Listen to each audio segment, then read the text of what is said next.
आने गवैया कि ना ढेर उछरी कूदित नहीं आवाज से लगाओ बीरस आज आप लोग ढालब सुधीर भैया अपने में ढले हैं अब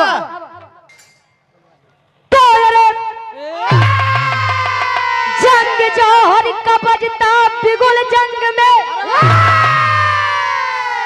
रंग लाती थी लोरिक की थी जब जवानी रक्त की बूंद में खून है खून का तो लोरिक के लइका या भोरिक की कहानी अरे की छाती पर गर्जन करे सर्वदा बोला या भोरिक माँ से क्यों न पिंडदान हुआ मजरी कहे गुलामी न मंजूर मुझको कहे अकयदा वो बलवान हुआ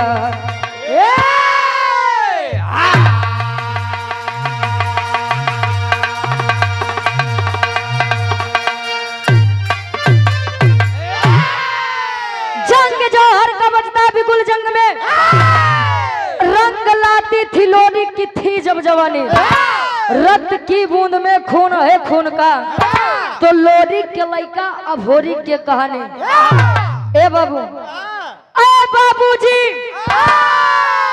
बोलो बेटा जी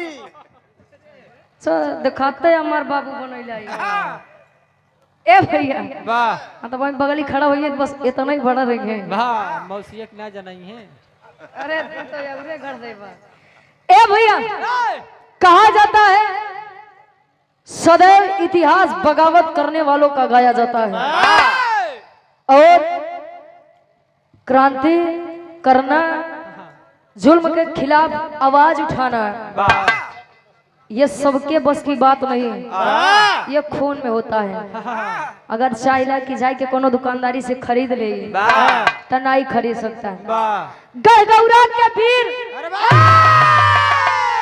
लोरी की और मजरी के बीच एक लड़का जेकर नाम अभोरी बतावगा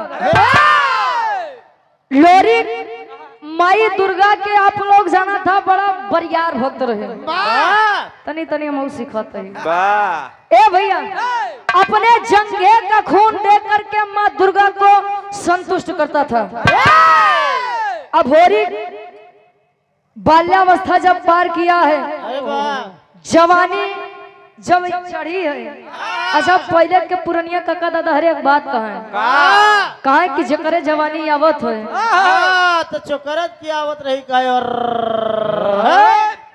अच्छा थोड़े आई रही का ऐसे बीत गए ए भैया पहले के पुरनिया काहे काहे बोले समझ ला पहले के लोग अपन जवानी काम में खर्चा करें सरहद पे चला जाए देश के सेवा बदे पहलवानी करे बढ़िया सुबेरे उठ के रियाज मारे आजकल के लड़कन के जवानी कब आवत बा कब चल जाए तो खटिए बीत जाता अच्छा खटिए कहीं बीते 8 बजे भर सोवत है अच्छा ढेर जानकार है बिरहा में पूरा बिरहा के निष्कर्ष है के कवि जी गजल के भाव देते हैं कैसे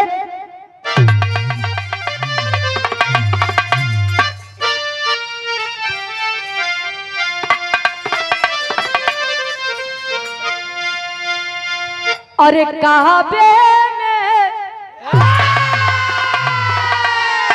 अरे कहाबे में तेरा जलवा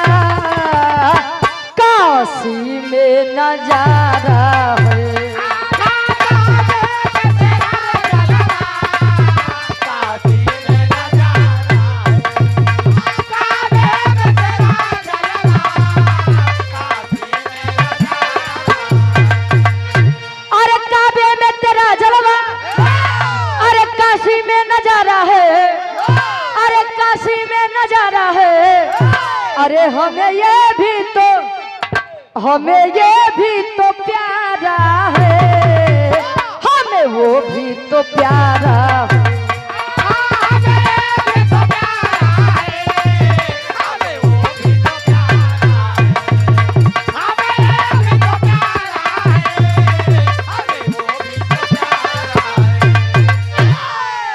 खुशी बाहुबली रथ सलेमपुर, पहलवानपुर, गाजीपुर से प्रोपराइटर अजीत भैया और मनोज कुमार भैया। लेकिन कवि का भाव है वीरों के बारे में एक लाइन, कैसे?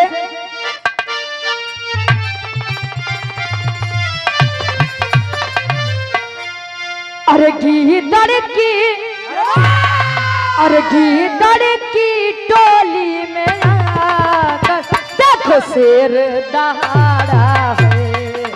गीदड़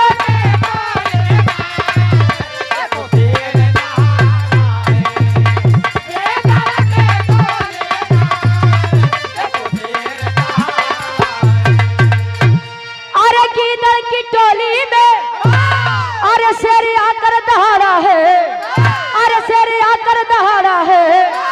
अरे चढ़ी गर्दन पे, चढ़ी गर्दन पे शेरे बबल पकड़ छाती को फाड़ा है।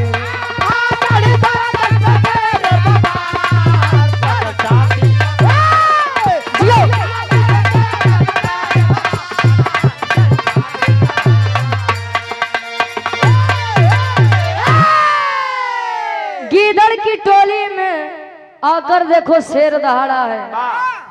वीर कभी भी चुनौती से भागते नहीं हैं, चुनौती स्वीकार करते हैं। हमरे विरहा की कहानी की शुरुआत कवि जी यहीं से लेते हैं। जौहरी छंद लगत बा, कैसे?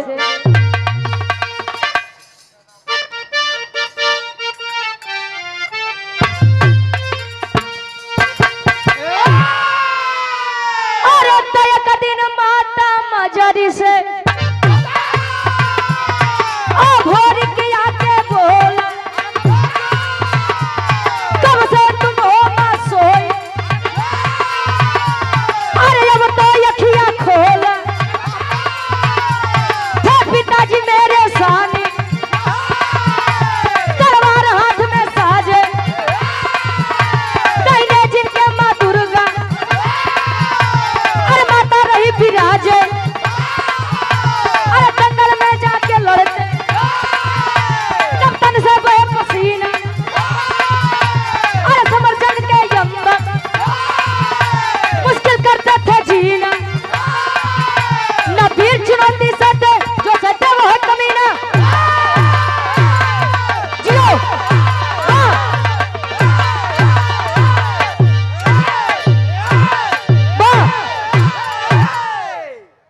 बार बहादुर का भैया आए जोन दिखावत है कल बस सेम जानला ऐसे नहीं रहे न वैसे 2-4 100 या 500 मीटर दूरी पे सुधीर भैया के कार्यक्रम और मीरा मूर्ति जी के कार्यक्रम रहा, और वही के 500 मीटर हम लोग एगो रहे। अरे जवान बहादुर मिला रहे। क्या अरे तो जानला कक्का हमरे करताल लई के दौड़ रहे, लात खात में रहे। साई संजोगो भाग ली है, नहीं तो घायल ही कई के लोग। ए भैया अब जिन दिखाया दिमाग डिस्टर्ब हो जाते हैं। कहानी का तनी समझ ला। लोरिक जी कहा जाता है आया है सो जाएगा राजा रंग फकीर। अरे कोई विमान पे चढ़ चढ़ा, कोई बंधा जात जंजीर।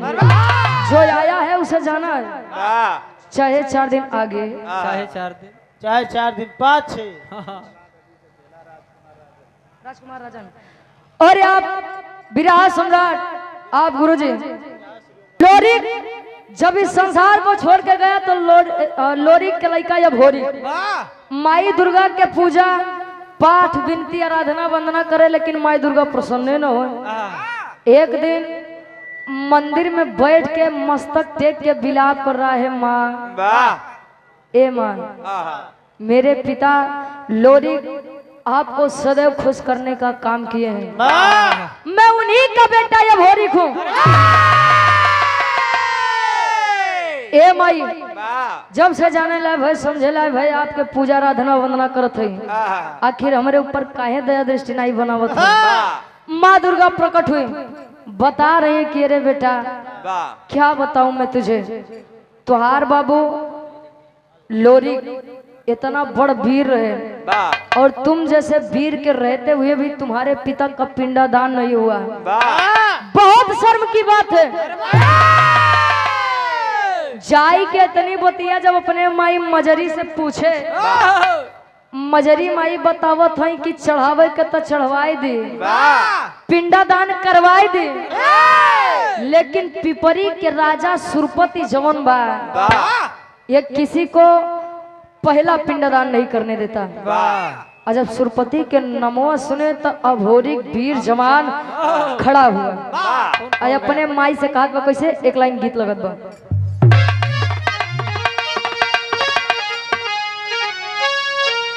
₹100 का महान आशीर्वाद ही भैया क्या देशभक्त अखिलेश यादव जी के गाना हो के चाहिए, वीरेंद्र यादव। अच्छा ठीक ठीक। स्टडी हब से कहे स्वर्गीय गुरु आप रामदेव गुरु जी गावत रहे अपने जवानी के आलम में, गायन और गाय के चला गए। तू कहा प्रतापगढ़ कुछ है देर में जा। वाह वाह। गुरु जी गावे कैसे,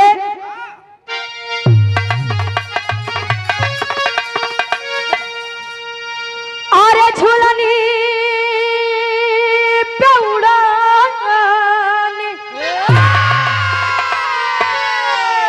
अरे झूलनी पे उड़ानी, हाय जहाजिया उड़ादा, हाय जहाजिया उड़ादा, हमार पाई से बड़ा जहीरा जड़ादा, हमार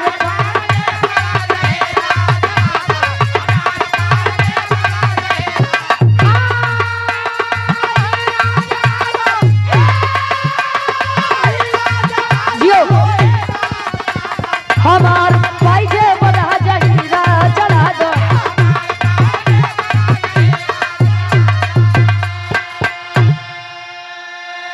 लेकिन अभोरी जब सुरपति का नाम सुना आखिर वीर वो भी था, खड़ा हो गया। अच्छा तिलक 3 प्रकार के होते हैं। वाह तिलक। हाँ हो, एक तिलक जो रोज पूजा पाठ करे के बाद लोग लगाई लेते हैं, और एक तिलक विजय तिलक होता है। अच्छा उनका दे देबो तब वो मई का दी है। हाँ जा। और एक तिलक जो शादी से पहले चढ़ता है, बर्बादी के शुरुआत वहां से होती है। ए भैया उठा भोरी, माँ मजरी से कह रहा है माही आशीर्वाद दो अपने लड़का के, जात अब बाबू के पिंडा दान कई के लौटो। कहा बा कैसे, अरे बिरताई क्या मारे,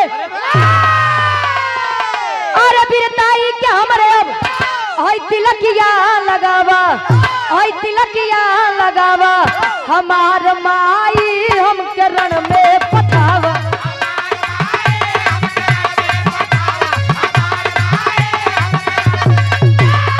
जियो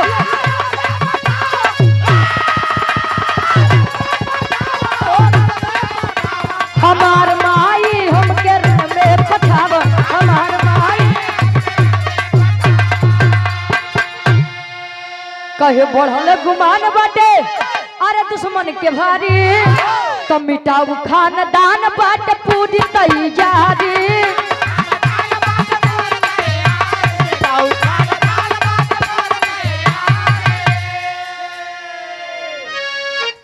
और हमारे धर्म के बड़े भैया हैं दीपू यादव जी, सुंदर पुष्पंखुड़ियों में था हुआ हारी ₹51 का महान आशीर्वाद। कहे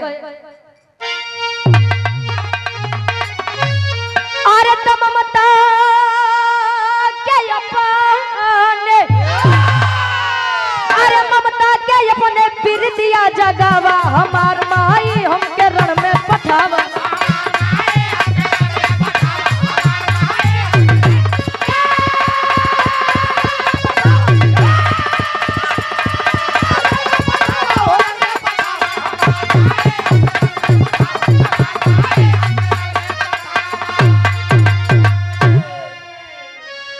माँ तिलक लगाई, बच्चे को आशीर्वाद दिया, जा बेटा आशीर्वाद दिए जाइए। अच्छा आया कहाँ, बनारस। बनारस जब आया तो पहली मुलाकात शशिधर पंडा से हुई, और जब शशिधर पंडा से हुई तो पंडा से कहा ये देखा ए बाबा ए बाबू के हमारे पिंडदान करे के बाद तनी से चलता नहीं करवाई देता है। और तब ले शशिधर पंडा कहीं पागल हो गए हो, तुम्हें यहाँ का नियम नहीं पता क्या?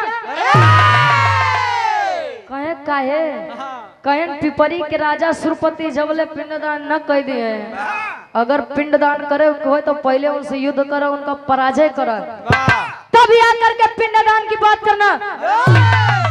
आखिर फिर निकाला तलवार शशिधर पंडा के गर्दन पे रखा कहे बोल पिंडदान करवोगे कि न करोगे।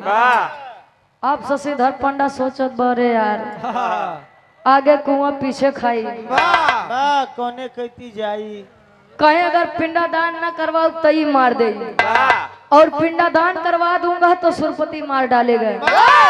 आखिर हम कहाँ जाई कहे वैसे ये पहले आएगी बात शशिधर पंडा सोचत बा सुरपति राजा बाद में आएगा पिंडादान करवाए दे थई आ 2-4 घंटा ते और झीन ले पिंडादान करवा दिया। लोरी जी की आत्मा को शांति मिली। इतनी बतिया जब सुरपति को खबर लगी तैयार हो गया। कैसे एक लाइन गीत लगत बा बिरहा की आखिरी लाइन आखिरी गीत आवा विवेक बिल्डिंग वर्कशॉप सौरी छट्टी गाजीपुर से आप प्रोपराइटर विवेक यादव भैया 100 रुपए का महान आशीर्वाद कोनो लड़की बतावे आवा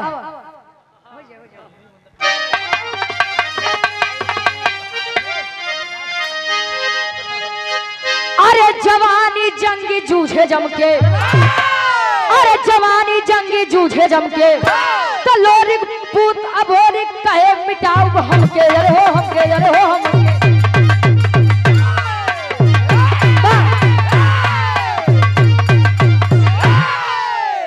लोरिक पूत अभोरिक कहे मिटाओ हमके जवानी जंगी जूझे जमके। आ गया सुरपति जब सामने आया तो तेगा से तेगा जब लड़ाई लगा तलवार से तलवार जब टकराने लगी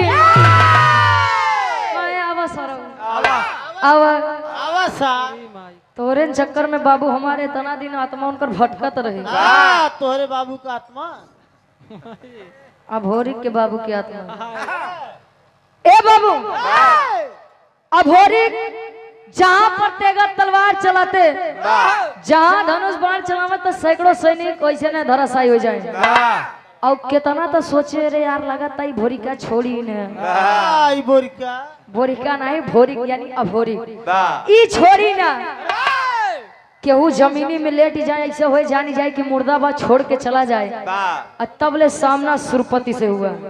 बिरहा के आखिरी गीत लगत बा कैसे गुरुजी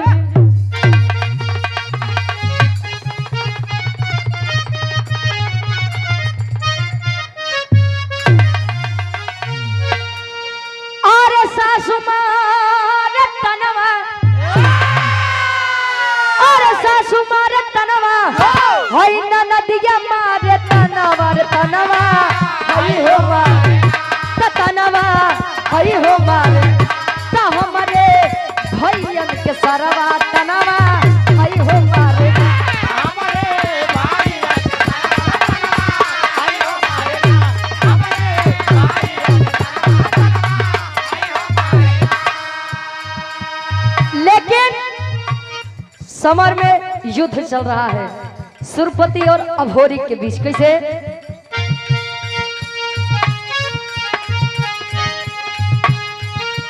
अरे लोरिक के पुतवा गरजा अरे लोरिक के पुतवा गरजा वीर बालवनवा जनवा अरे के मर त जनवा अरे तकूता जंगे मैदानवा जनवा अरे के मरबना तकूता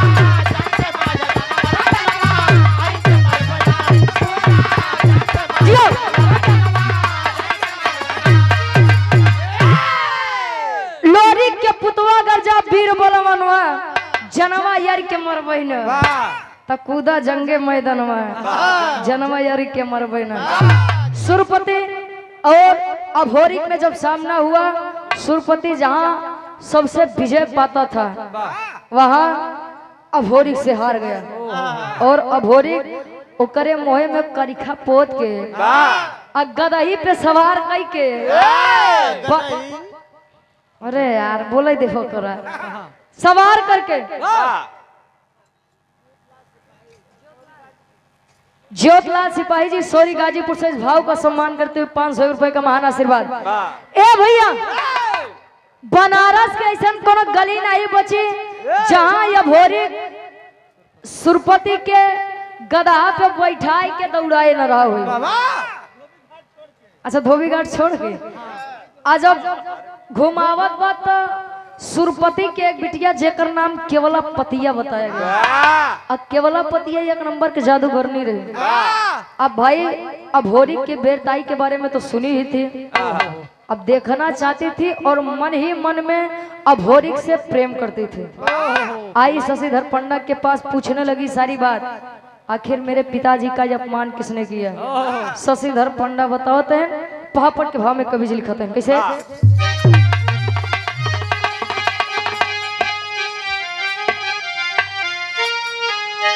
अरे आई केवला पतिया बन हसीना जीना मुश्किल बा। अरे आई केवला पतिया बन अब हसीना जीना मुश्किल बा। बाप के इज्जत भोरी काहे छीना जीना मुश्किल बा। बाप के इज्जत भोरी काहे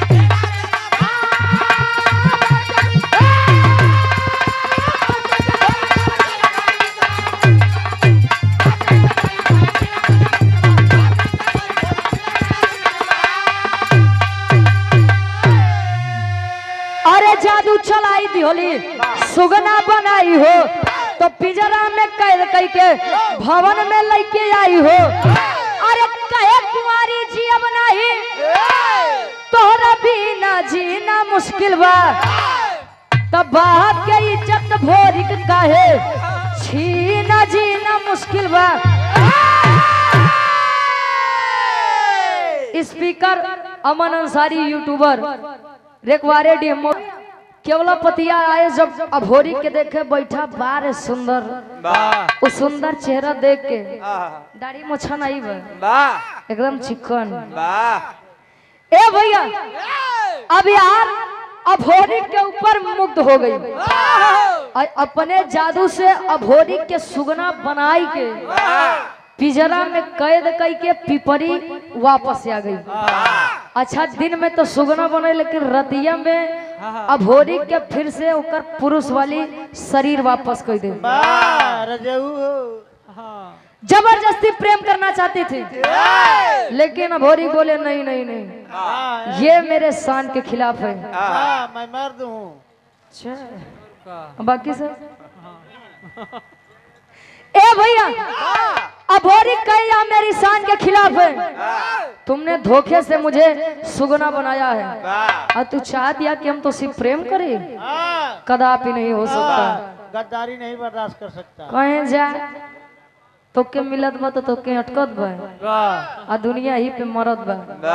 ए भैया धीरे धीरे समय बीता मंजरी जी को चिंता सताने लगी। आखिर हमार बेटवा हमार लल्ला अहिन कहाँ आखिर होते का आल्हा के भाव में कवि जी प्रमाण देते हैं। विराह हमारे एकदम समीप में बा। अब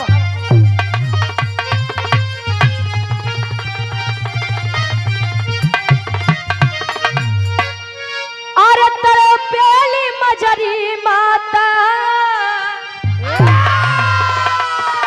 गौर के नगरिया बाबू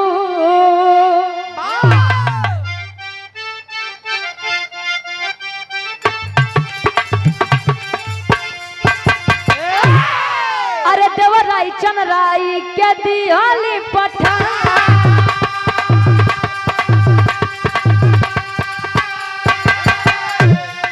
धीरे धीरे आई गईले काशी के धरती।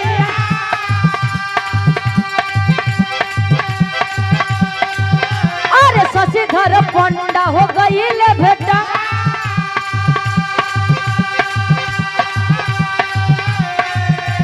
लगले बतावे पंडा पूरी खबरिया। अरे केवला पतिया दी होली लोरी सुगना बना।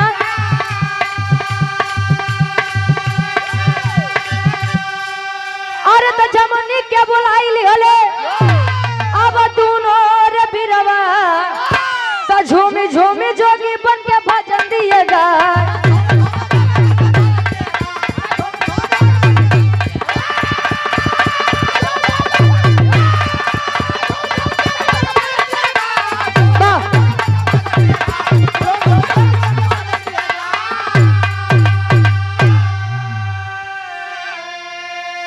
देवराई और चनराई गढ़ गौरव के भीड़ थे। माता मजरी भेजी कि जाइए पता करिए अभोरी आखिर है कहाँ। गए पता करने के लिए शशिधर पंडा मिले। शशिधर पंडा बताए कि सुरपति से युद्ध हुआ और सुरपति के बिटिया केवलापतिया तोरे भैया के तोरे राजकुमार के राजा के आशीर्वाद के सारे। ए भैया शशिधर पंडा जब सारी बात बताए कहे वो हो जादू, तो जादू से जदुई कटी। जमुनी को बुलाए और जमुनी माता भी जादू के बारे में बहुत ही जानकार थे। तीनों जने जोगी के रूप रखे। देवराई और चनराई अंदर से तेगा तलवार लिए हैं। भजन गावत गावत पिपरी पहुंचे। राजन अपने दरबार में बुलाए। केवलापतिया छते पे बात सोचत बा ऐसे तो इनके बुद्धि नहीं होत बा। हो सकता है भजन सुने तब इनका मन करे लागे। इनका मन हमारे प्रति प्रेम करने को कहे जाए। छत से नीचे जब आई जमुनी माई की नजर पड़ी। हो अब होरी बेटा वहां पर बैठे हो, परेशान न हुआ, तुरंत ठीक करत हुई। यहाँ ध्यान देंगे जमुनी माई केवलापतिया के जादू से गदही बनाई दे।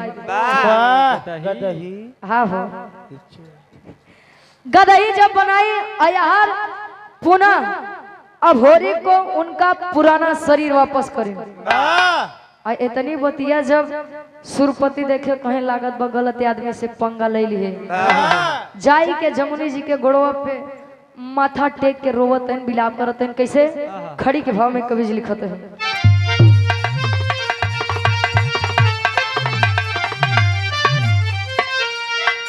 अरे माने गलती जमुनी के, अरे माने गलती जमुनी के, अरे चरनिया धई के, अरे तो माने गलती जमुनी के आई चरनिया धई के। हम ही भाई तू बहिनी बचनिया कही के।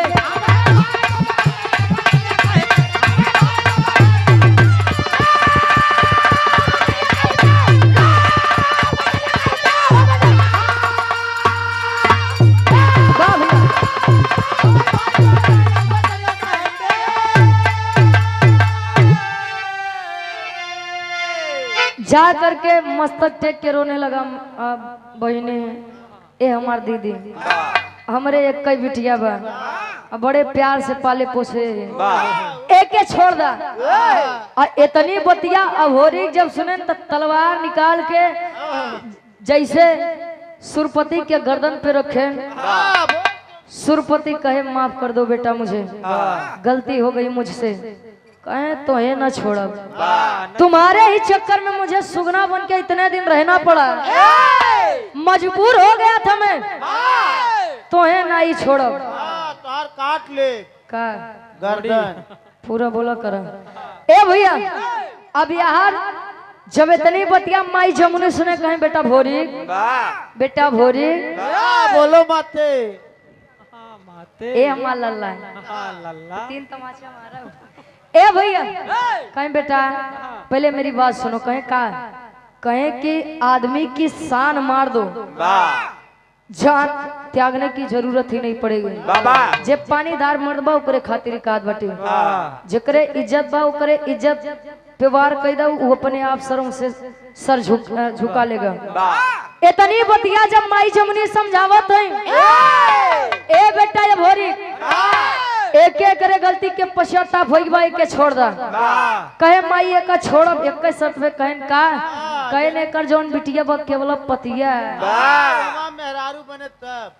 अच्छा कहे ओकर हमसे बियाह करवाई दा, हमें के छोड़ दे। कहे अरे लल्ला ए बेटवा अरे बियाह तो करवाई दे, लेकिन अबे बिटिया हमार गदही बनी है, बियाह कैसी करवाई? पहले ओके ठीक करवावा। जमुनी माई अपने जादू से पुनः केवलापतिया के गदही के रूप से स्त्री के रूप दे और शादी हुआ। आखिरी में कवि जी प्रमाण देते हैं। कौन?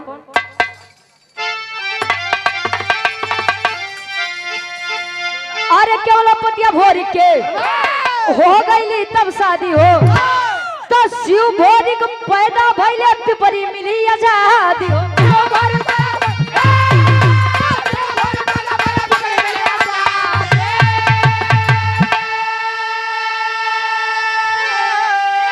अरे तो अपने घर आए भोरी अब दुल्हनिया लईके, अरे अपने घर आए भोरी अब दुल्हनिया लईके, हम ही भाई तू बहिनी वचनिया कई।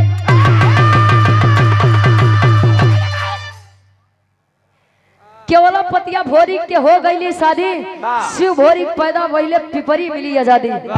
शिव भोरी यानी अभोरी के शादी केवल पतिया के साथ है बा, हंसी खुशी गड़गौरा वापस आए। और अभोरी और केवल पतिया के बीच में एक लड़का के जन्म बा और उ लड़का के नाम शिव भोरी बतावा। लोरी के लड़का अभोरी और अभोरी के लड़का शिव भोरी। कहानी हमारी हरे खत्म होत बा। एक बार फिर से कहते कि तिरिया चरित्र दैवो न जाने, मेहरारू के चरित्र से तो भगवानों परेशान होइए बेचारे। आप लोग तो बहरहाल इंसान है और आप लोग तो बहुत खुद किस्मत वाला रहा है कि काकी दाई आप लोगन के बात सुनत रहे। आज के मेहरारू बस एक दाई आँखें दिखाई दे बस। कुर्सी पर से उठा के बैठ जाते। हाँ भैया हो।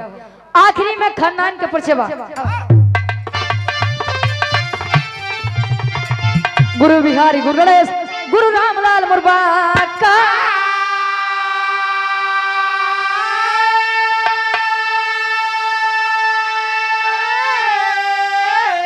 अरे स्वर्ग से चंद्रिका कवि बच्चन का विजय पताका हो।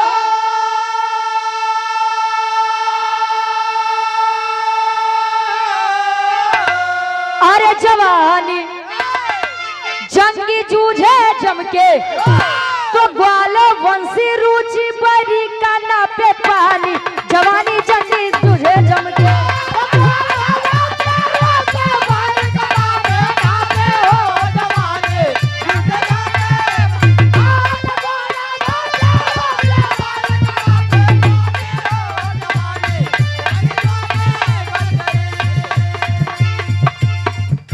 क्या बात है।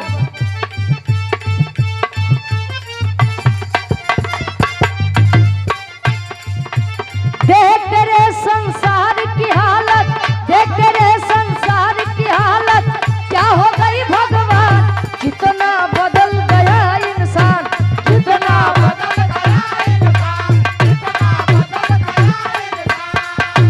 सूरज न बदला, चांद न बदला, सूरज न बदला, चांद न बदला, ना बदला आसमान।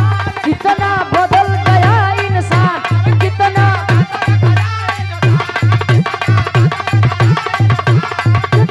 बदल गया इंसान। गाँव